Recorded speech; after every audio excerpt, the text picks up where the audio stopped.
এই যে গাইস আমি এখন কুচুকু রান্না করব। এখানে পেঁয়াজ, রসুন, কাঁচামরিচ, হলুদ, তারপরে চিংড়ি শুটকি,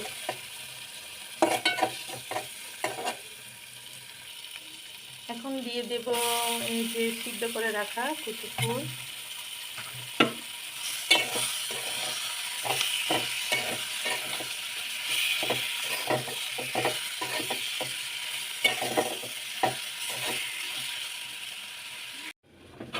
আমি অলরেডি ঝোল দিয়ে কিছুক্ষণ রান্না করে নিয়েছি।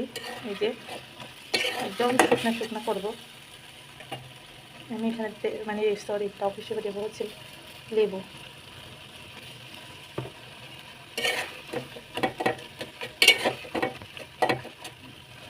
আমার পছন্দের তরকারি। আমি কিন্তু একদম শুকনা করে নিয়েছি তরকারিটা। এই যে দেখতে পাচ্ছেন কোনো ঝোল নাই, একটু নিচে পুরো ভাব চলে আসছে। আমার কাছে এভাবে খেতে বেশ মজা লাগে।